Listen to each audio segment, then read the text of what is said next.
El reclutamiento.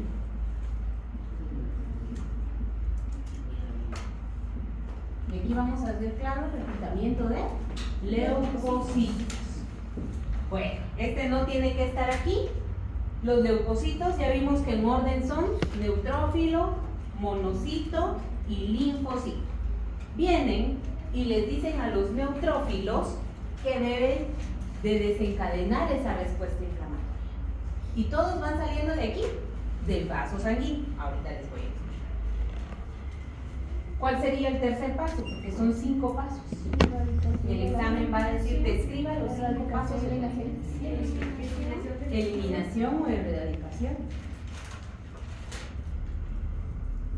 Y este paso es importantísimo, porque puede que solo los neutrófilos sean capaces de eliminarlo o no. En algunas ocasiones se elimina el neutrófilo. El cuarto paso, ¿cuál es? La regulación.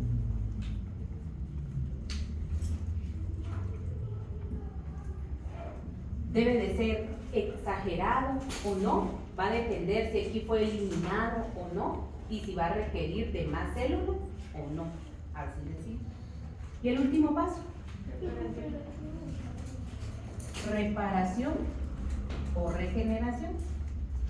Vamos a ver que los tejidos que son capaces de renovarse se regeneran, y los que no son capaces de renovarse se reparan. El ejemplo sería las células, los miocardiocitos. Estos no son capaces de reproducirse, entonces solo se reparan. Pero por ejemplo el hígado, si es capaz de regenerarse, este se repara.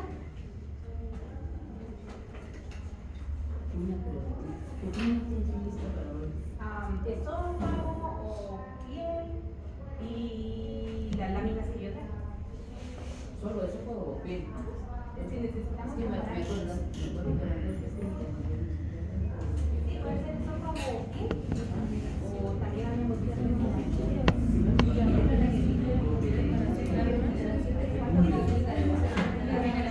una de esas tres.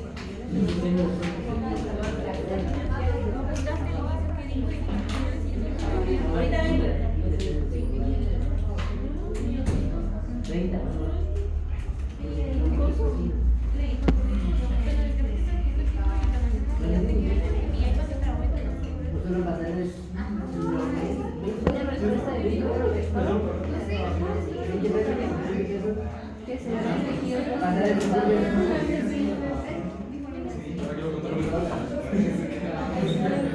Perdone, pero era para hombres. Bueno, sí, cabrón. Cuando vamos aquí en el reclutamiento de los leucocitos, hay una serie de pasos, porque los leucocitos no es nada más de decir, bueno, ahora me voy.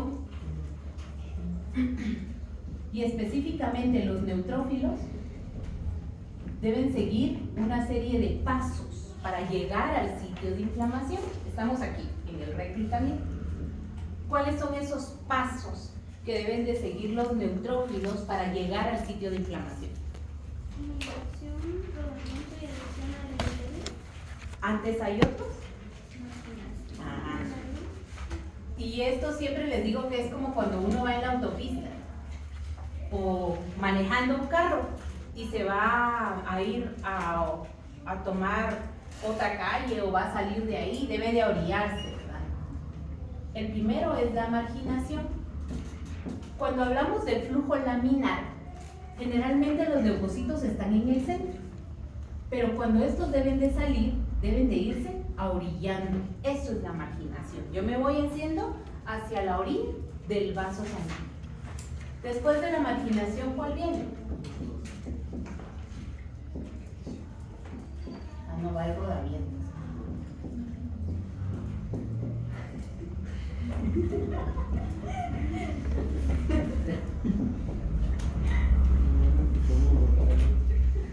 Me hago a la orilla y poco a poco voy caminando en la pared del vaso sanguíneo. Luego me debo de adherir totalmente, si yo fuera ese neutrófilo, yo me debo de adherir a la pared del endotelio. Media vez la célula, o en este caso el neutrófilo, se ha adherido a la pared del endotelio, el endotelio tiene que ser capaz de abrirse Aprendimos en histología que las células epiteliales van juntas, no dejan espacios entre ellas. Pero cuando eso ocurre, el endotelio debe de abrirse. Y los mediadores que mencionamos anteriormente se encargan de que ese endotelio sea capaz de abrirse sin causar una gran lesión. Y entonces aparece una migración. Y esta migración se da cuando este leucocito, o el neutrófilo que estaba aquí, va a ir pasando ahora a través del endotelio. Y luego de la migración ocurre otra que se llama transmigración. Porque no basta con que el neutrófilo salga al tejido conectivo. Del tejido conectivo, en la transmigración, debe de viajar al lugar en donde está ocurriendo la respuesta inflamatoria.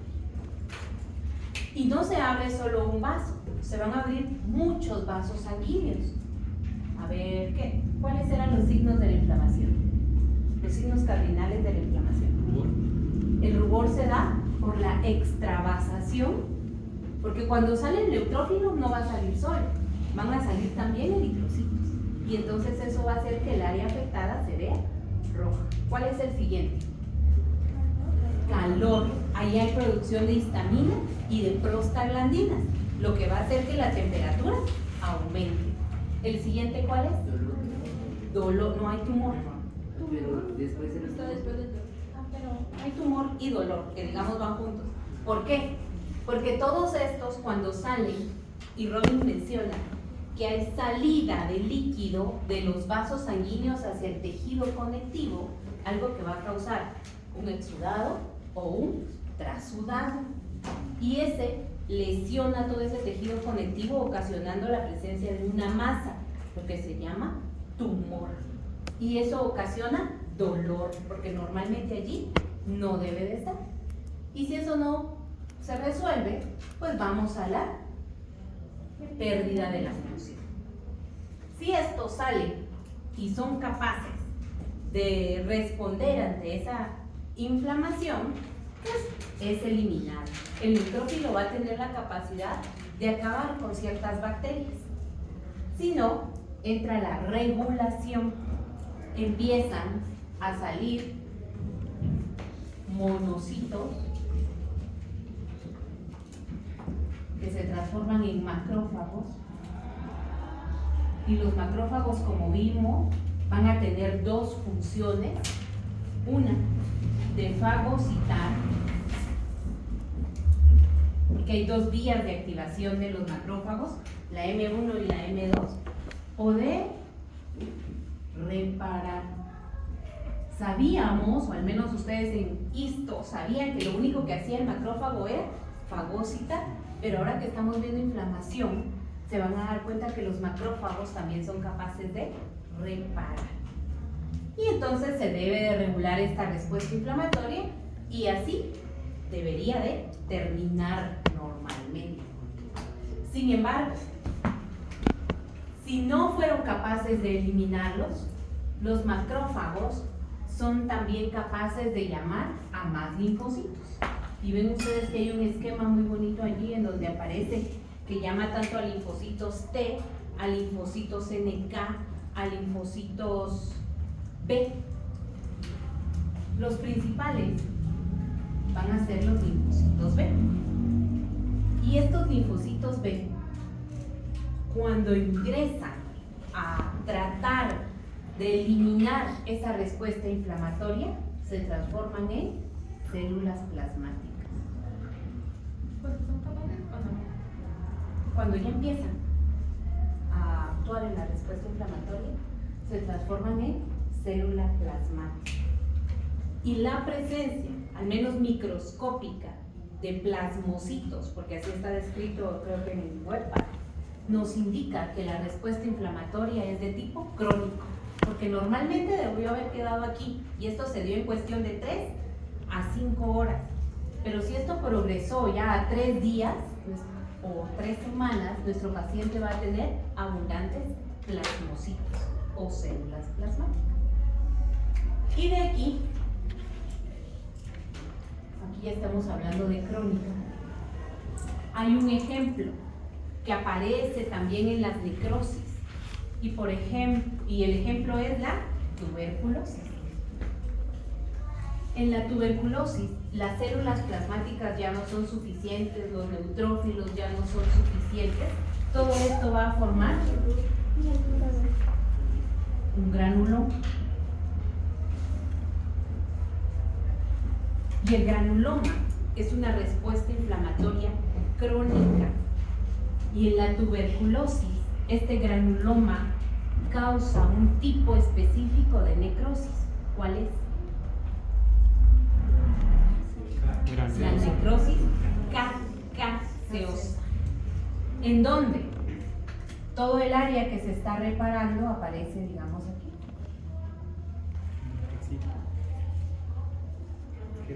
Y todo esto se muere.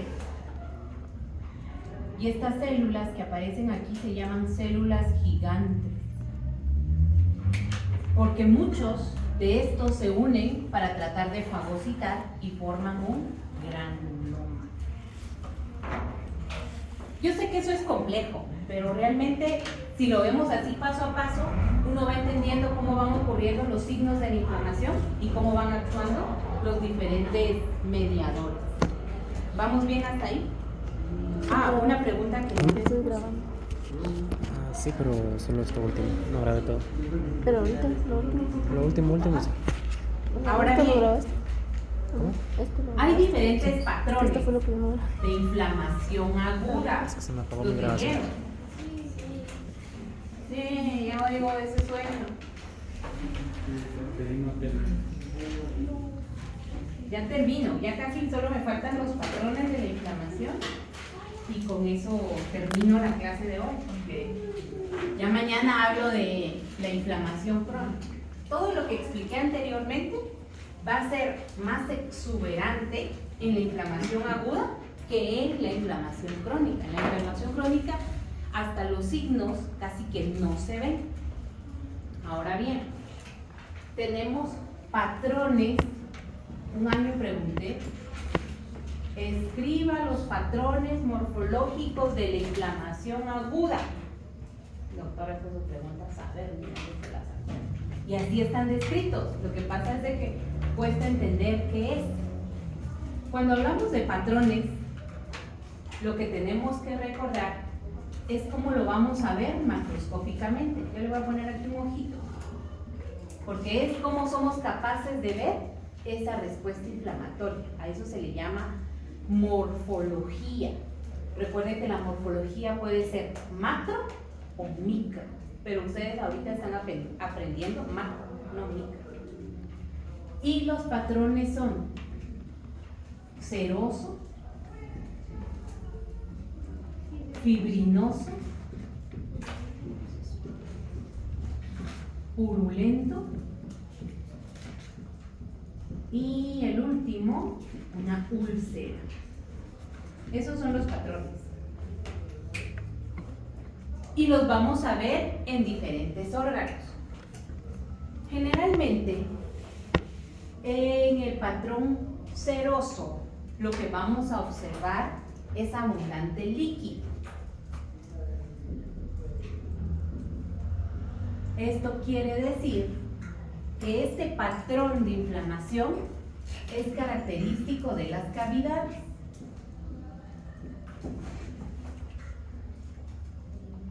La pleura, el líquido acítico, el líquido cefalorraquídeo, en algún momento nos van a ocasionar un patrón seroso.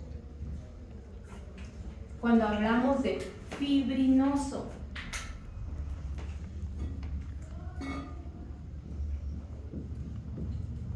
este se da en la cubierta de muchos órganos o en la capa. El ejemplo que tienen en Robbins creo que es de una pericarditis y el ejemplo que yo voy a poner aquí es el pericardio. Hay un ejemplo de una pericarditis fibrinosa. El purulento nos indica la presencia de pus, generalmente por bacterias que son capaces de producir pus. Y se va a presentar a veces como un absceso. Y en la úlcera, ¿qué ocurre? La úlcera es una pérdida de la continuidad. Es como un hoyo, ¿verdad? Si ponemos de ejemplo el epitelio,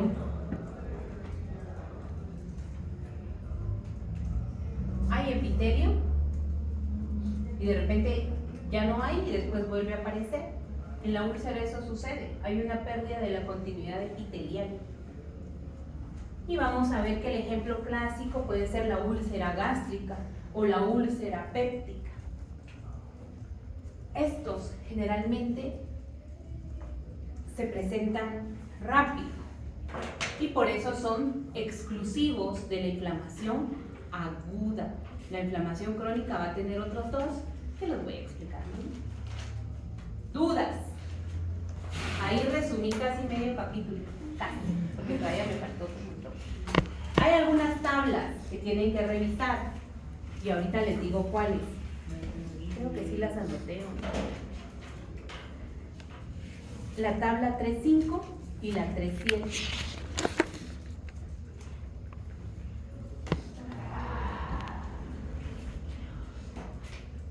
Y la 3.1 y 3.2. Bueno, pues eso es lo que ocurre en esencia con la inflamación. Les voy a poner un caso porque fíjense que en el examen vienen 10 casos. Hoy lo terminé de hacer, por eso les estoy diciendo. Pero son casos de selección múltiple. Entonces los invito a que por eso están haciendo los laboratorios. Bueno, este no sé si lo van a poder resolver porque creo que no hemos visto esta parte, pero vamos a hacer el intento. Paciente femenina de 28 años con diagnóstico de cáncer de ovario, consulta por agrandamiento del abdomen.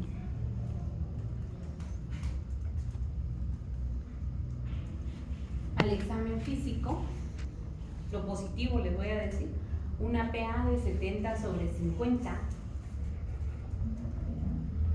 PA, o sea, presión arterial de 50/70 y el signo de onda líquida positivo en abdomen. Onda líquida.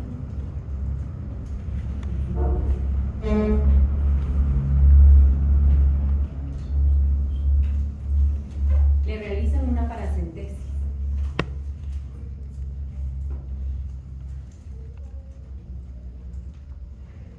Pregunta número 1. ¿El líquido que obtiene es exudado o trasudado?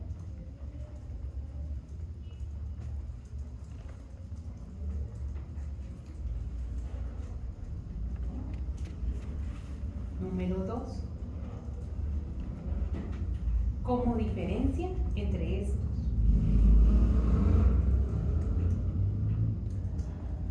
Y pregunta número 3. ¿Qué estudio de laboratorio encontraría disminuido en la paciente?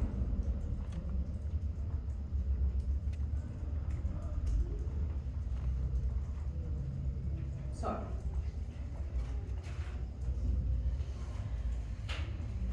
A ver, resuelva.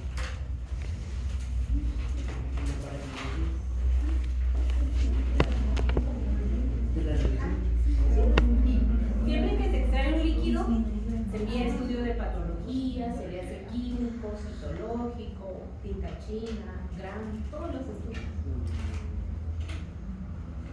Ahorita no les pregunto a ustedes en qué fija la muestra, con qué tinción. Eso te los pregunté a ustedes.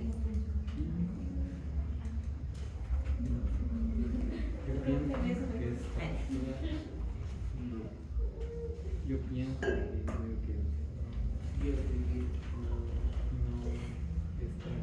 está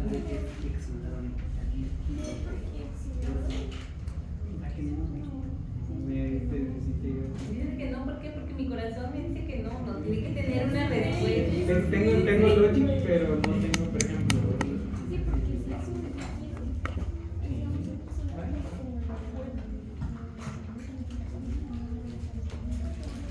El exudado es porque hay unos baños que hacen como la punta en las orillas y luego de ahí sale la vaina. Pero ahorita el por qué. Si pueden ver sus notas, su resumen. No le van a preguntar a Chat Dime qué tiene. ¿Qué tiene?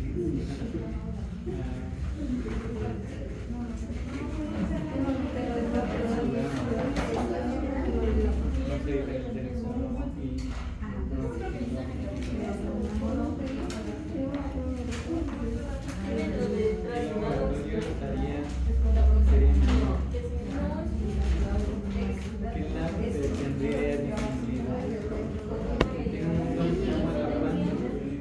Ay, sí, aprendió qué patrón de inflamación.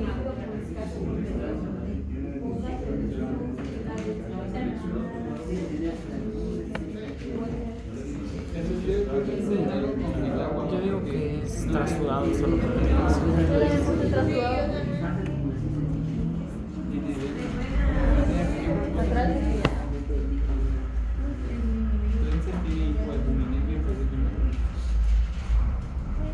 ¿Qué es lo que hace que cuando uno está hinchado, tiene presión osmótica, se filtra? un mega ovario. ¿Vas a subir tu video? Sí, ¿Vas a subir tu video? Sí, aunque solo es la última parte. Sí, sí, es que mira, literalmente no Yo grabé también pensé desde el cómo se eliminan los pasos. Eso no lo grabé. que es importantísimo, Por favor. porque tiene tanta mala panza que Esa última parte, me que refiero a la barriga va. cuando ya se salió, cuando comenzó a dar